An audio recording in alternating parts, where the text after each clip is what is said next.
Hi friends, I'm Meliora. Welcome to my channel. Very exciting news. I got myself to share with you a really juicy perfume haul.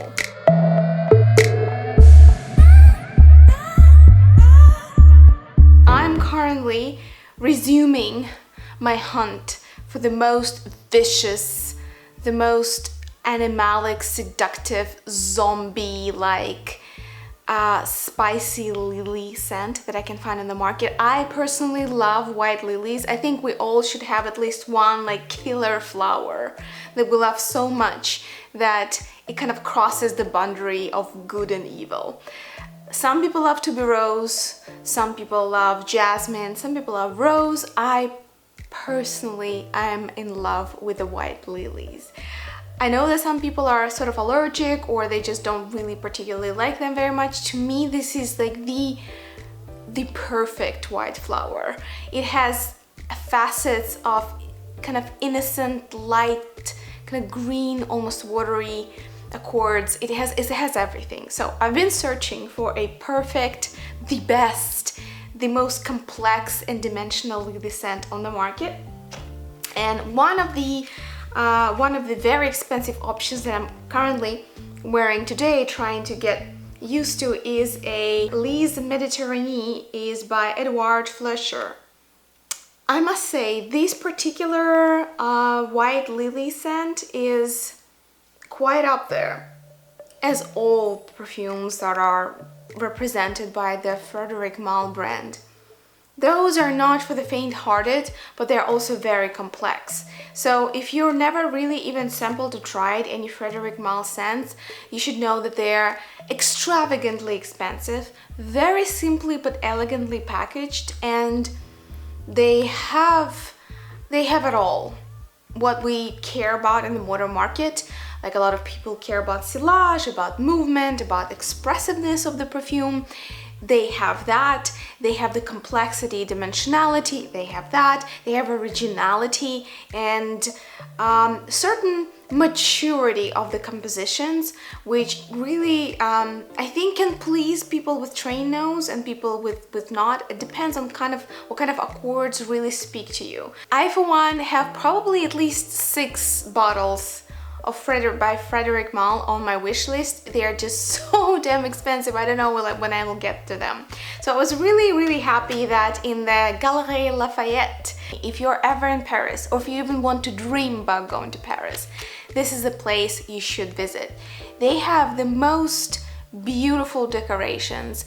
They have the most exquisite, rare and wonderful brands, and it's kind of like, even though it's a shopping mall, but it's in the heart of Paris, and it also carries this kind of cultural flag of France as a leader in the industry of everything luxurious and beautiful. So if you really want to have that special kind of treatment, it's well worth, and you already have like something in your budget to buy yourself like a memorabilia gift, I think Galeries Lafayette is one of the best places to spend that kind of money. Anyway, I was fortunate enough to get this from a representative from Frederick Malle brand. So this is gonna be in my to test box. I have like a lot of decants and boxes of perfumes that are just spread all over around my purses, all around my house, and this one is gonna be tested very soon, so I can tell you about which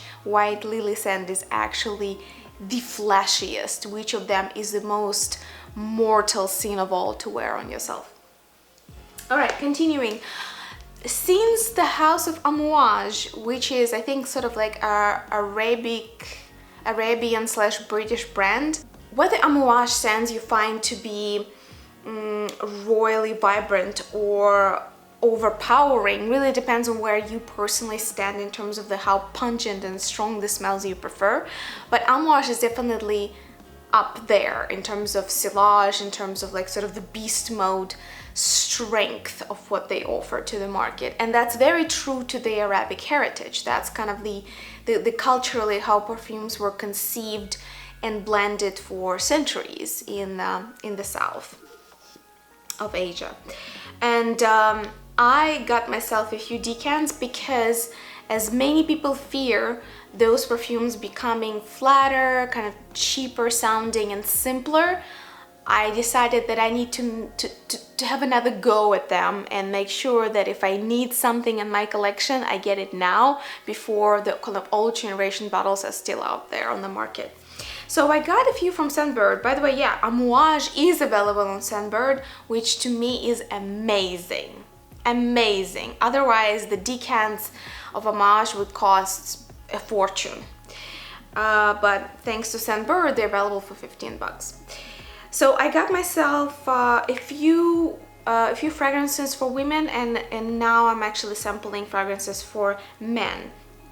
I mean, the distinction is really very artificial, so I don't really care. I just care about the scent itself. So I got myself Imitation Man. I got Amouage Jubilation 15 Man.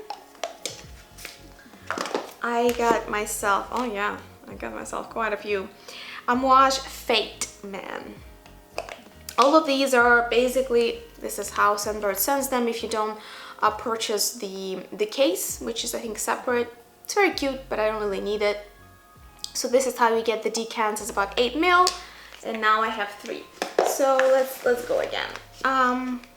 To be honest, I already sprayed them once or twice, and I was a little bit confused because to me they all seem spicy, smoky, woody.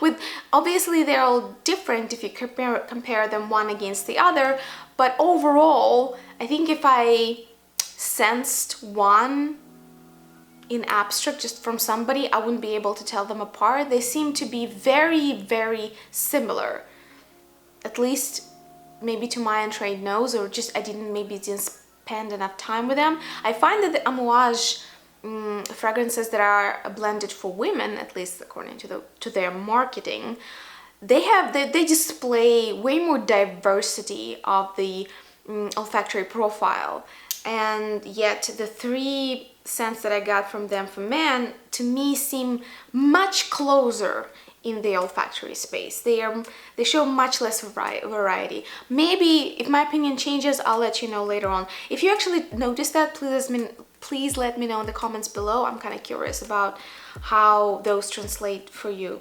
So again, I'm gonna be testing Amouage Jubilation 15. What is it? No, it's not 15, it's 25 actually. It's 2x and 5. Jubilation 25 Man, Imitation Man, and Fate Man. Again, if you're curious for me to do a whole video about Amouage scents and what I think of them, please leave a comment below. Another one that I got for really good price on, I think, FragranceNet, but it was there for probably 2 hours before they sold out, was Amouage Honor Men. You can find a lot of them for suspiciously good prices on eBay and yada yada yada. Unfortunately, you should know, especially if you're buying them from abroad, that there's a high probability that there will be fakes if you don't know the seller you're buying from. So this is what I got. To be honest, for a moment I suspected it was fake because the quality of the bottle, the bubble seems a little bit wobbly. I don't know if that's normal, but I usually get pretty good stuff from FragranceNet, so I don't have any reason to think that they would sell counterfeit fragrances, but you never know. So the Amouage Honor for men, you see, like again, the same story. I will definitely give all of them a go, and we'll probably are odd to talk about them again. I just don't want to misrepresent the whole brand by the first impressions. But again, I find that Honor, what was that, Jubilation 25, Imitation, Fate, all of the men's fragrances, they are much denser. They occupy a much smaller part of the olfactory diversity, at least according to my nose. It is entirely possible that I just need to spend more time with them and let them sit longer. But again, this seems like spicy slash sweet slash smoky woody to me. we'll give it some time.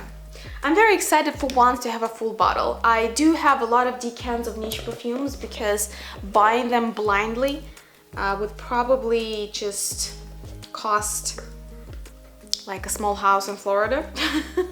So yeah, gotta cut corners somewhere, but having a full bottle with a box, that still feels very nice. Okay, so a switch of pace. I want to show you a few cheapies that I bought just to kind of like, it's like a pick-me-up.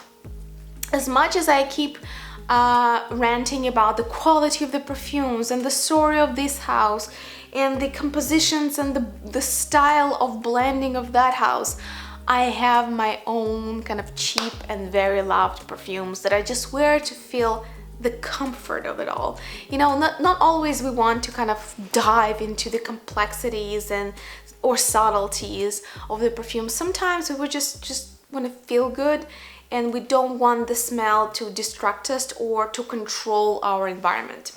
For that particular case, the first perfume to me is the symbol of kind of girly glamour as I experienced it when I was 18, when I like looked at Elle and Vogue and like other glossy magazines. That is Pop by Stella McCartney. The one that's called Pink, I got myself one for I think $13 in Marshalls it was.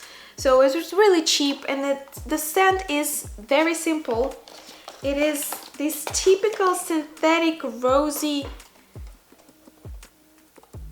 sweet rosy synthetic kind of blend that doesn't speak of anything natural, doesn't give you any three-dimensional pictures or it doesn't really even point to any specific memory, any specific object, any specific phenomena that is listed with it.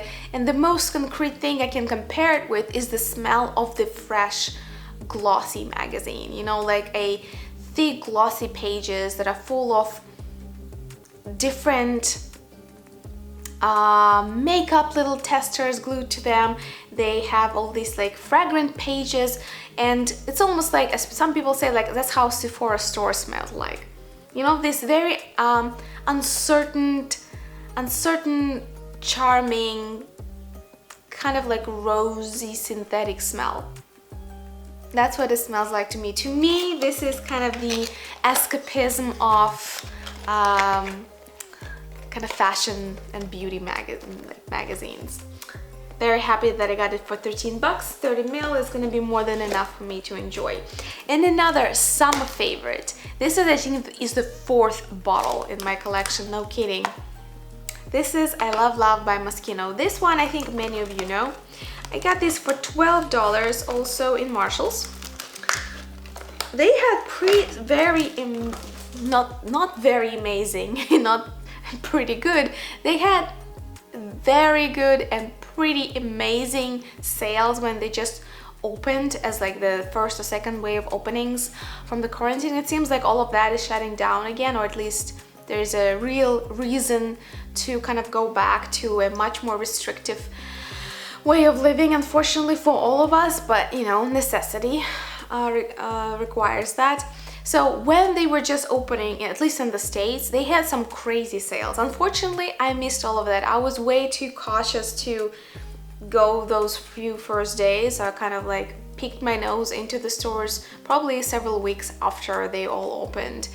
And by that time, the kind of the craziest sales were gone, but I still scored a few things. But like the kind of things you can see, like look at the TJ Maxx and Marshalls haul videos that were somewhere in May, I think the end of May. People were buying ridiculously good things, be it fashion, be it homeware, be it perfumes, for just like laughable prices. $6, $8, $10. It was quite something. So this is probably the best find that I scored during that time. So 12 bucks for 100 ml of I Love Love by Moschino. It's actually, this is one perfume that is very easy for me to describe for you. This is the smell of Fanta. Yep. Some people say like, oh, it's like more kind of like a synthetic mandarin. Some people say it's fresh orange. To me, this is a mix of ozonic notes, you know, the ones that give you this impression of the air after rain, and this typical sweetener that's added to Fanta, like the orange soda kind of types. But for that, I love it. It's very simple, but it's cheerful. It's kind of like careless. It really, again, another way to escape darker parts of reality into the world of kind of happy childhood, when like getting an ice cream was like the goal of the day, you know. It was like the event of the day if you like went with your parents to a zoo and you also managed to get some, you know, some soda, some ice cream, indulgent, some of those little things. Yeah, it just makes me happy. There's nothing to it, but I always come back to it every once in a while. I told you it's probably my 4th bottle. Where I really wanted to get a more like a soliflor, and this is actually the white flower that gets the least love in the perfume community. I'll give you like a few seconds to guess what white flower is the least appreciated right now. Got it? Here's my conspiracy theory. Here's my theory. Lily of the Valley. It's a beautiful flower. I absolutely love it. I associate it with my youth, with my childhood. But for whatever reason, I'm sure for some marketing, maybe cultural reasons, it's just not in the trend. And it hasn't been for at least 10 years. So I say we bring it back. Lily of the Valley by Penhaligon's. What could be a better way to start getting familiar with it? An infamous, historic British perfume house that is infamous for its floral and shipper blends, and Lily of the Valley by them. I was absolutely sure that this would be elegant, light, yet sophisticated, and just like reading a good romantic novel. It's very nice. I must say it's very nice. Lily of the Valley, for those of you who haven't smelled it in a while, it's kind of lilac-y in a way. If you like lilac, you'll like Lily of the Valley. They do share some similarities, I guess. But again, obviously, there's no like Lily of the Valley essence in this bottle, right? It's a whole concoction and juxtaposition of many aromatic molecules. But in my memory and the experience of these, some lilacs can smell like that, but Lily of the Valley is a little bit softer, a little bit creamier, and a little bit sweeter than a lilac. To me, this is just dreamy and very meditatively calm, which I think I need that in my life right now. Something meditatively calm yet creamy and sweet. Mwah. So yeah, very excited to start wearing these on a more regular basis. Another flower, I think we should stick with the flower zone here. It's yet another cult favorite, a very well-known perfume for a while from a brand that had rather unfortunate kind of story with management. They've been changing hands many times. I'm still not sure will we see more from them or not, because okay, let me tell you what it is. It's a house of Ubigan. I got their Iris de Champs. First of all, I really appreciate how they package things. Even though this is not the most luxurious packaging that they offer right now, the originality of it, which is somewhat similar if you think about it, with Penhaligon's, it's just, I like it, you know. Some variety in packaging will never hurt.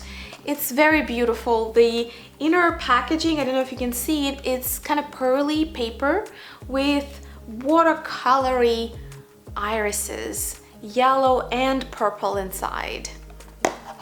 Beautiful. I think I'll keep the box. I'll find a use for it. So this one I actually decided to buy after I participated in the blind testing of perfumes that was sent to me by a subscriber. By the way, if any of you are interested, I have a PO box. If you want me to do a live or, you know, on video blind testing of perfumes, it's actually really fun and rather revealing about scents, similar to blind wine tasting and other things, when you have to guess kind of the profile, the notes, and usually just to make it even more fun or kind of ridiculous, purely for the entertainment factor, I probably, if I did that, I would do also like, is it like mainstream, affordable, designer, like luxury, hyperluxe, or niche. So yeah, the blind testings are very fun. If any of you would like to sponsor one and send me a few little decants with numbers and sort of like a decoder in the envelope, that will be really fun. I'll really appreciate that. Anyway, so Iris de Champs was the result of me blind testing a few perfumes, and this one I actually guessed correctly. I guessed that it was Iris. I said that that was niche. This is, I think by now you can say that's true, because Houbigant is explicitly a perfume house. It's a historic perfume house. So in a way, the true niche started, I think, sort of what we think of niche started in 70s, I think more like in 80s. The independent brands that were still using modern chemistry and like professional supply network to make their perfumes, and they could make larger batches, smaller batches, but they were only making perfumes and they had way more artistic freedom than huge conglomerates such as Estee Lauder or, you know, or others. We don't need to go into that. So Houbigant is kind of like before the official niche era, because it's a historic brand, but it's the brand that never really joined the chorus of brands that are not part of syndicates or, you know, corporations. So it kind of stayed on the outskirts. I think, yeah, long story short, I think we can call it niche now. Houbigant's Iris attracted me by the quality that is like my comfort zone. If you watched any of my videos, you know by now I really like elegant, sophisticated, watercolory perfumes. I suspect I might have like an overly sensitive nose, because most of the powerhouse perfumes I can only wear with like one spray, no more. Otherwise my nose just gets overwhelmed. So this is exactly it. So if you really prefer strong, powerful perfumes, this is not for you. But if your nose really enjoys the subtleties and the kind of like more like a dreamy quality of a perfume or of a fragrance, this probably will be like truly delightful addition to your collection. Luckily, you can find these secondhand for reasonable prices still. So I got mine for, I think, like, again, under $50, maybe 40 something, which is really cheap for it. Creamy, with a little bit of kind of lipsticky accent to it. Because irises can be very rooty and almost like bitter. They can be very powdery and very dry. And they can be very lipsticky, like a sort of like a lipstick or makeup bag smell. This one I think is more toward the makeup bag smell, like lipstick smell, but it's not as oily or as rosy as, let's say, Lipstick On by Frederick Malle. It's much softer, it's much more even. It's kind of like laying right in the middle between powdery iris and kind of lipstick kind of iris. I love it. I love it. It doesn't last very long on me, but I just shower in it basically every time I wear it. And just to round it up, I got 3 samples from I think this is from Galeries Lafayette. This is Kilian. No. This Kilian sample I got from Kilian counter, you know where? In Harrods in London. That was on my way back. The memories. Will I ever go to London again? We'll see. So this is Voulez-vous coucher avec moi? Again, Kilian perfumes are notoriously seductive in the way they name their perfumes. It's all about sex this, sex that. Not a big fan of like overdoing it on the sex marketing personally, but you know, probably a lot of people buy that. So yeah, so that will be testing. If you're curious, again, if you hear any names or any brands that they are specifically curious about, please leave a comment below so we can talk about it in a more condensed, or maybe less condensed, more in a more specific fashion in the next video. Here I'm just showing you the goods. These two I got from the biggest Sephora in Paris, the one on Champs-Élysées. Definitely worth visiting. This is like a royal Sephora. They have so many niche perfume brands. They have just exquisite selection of everything. I think that's Sephora that had a selection, the boutique selection of Gucci perfumes. You know, they had these, the line last year, was it last year? I think so, that they issued. It was impossible to find anywhere, but Sephora in Paris on Champs-Élysées had that line. I think my favorite from the Gucci, like the boutique Gucci line, was Eyes of Tiger Eye, something like that. Yeah, they're really, it was really delicious amber. Anyway, so the two that I got from that Sephora was La Couche du Diable. I hope I'm saying it right. So this is the Devil's Diaper, I think the translation is, or something like that, by Serge Lutens. I think it's a recent release by the brand. And the exclusive or boutique line by Juliette Has a Gun, that in the rectangular bottles. This is Oil Fiction. I was really interested. I do have the blue bottle, which is Liquid Illusion. I'm really interested in Oil Fiction. I'm very interested into the Void, and I'm dreaming of trying, I think, Metal Shipper. I think that one is like interests me a lot, but I just don't know where to try it, to be honest. So yeah, so now I have Oil Fiction by Juliette Has a Gun. I have a new Serge Lutens. All of that is waiting. It's turn to be tested.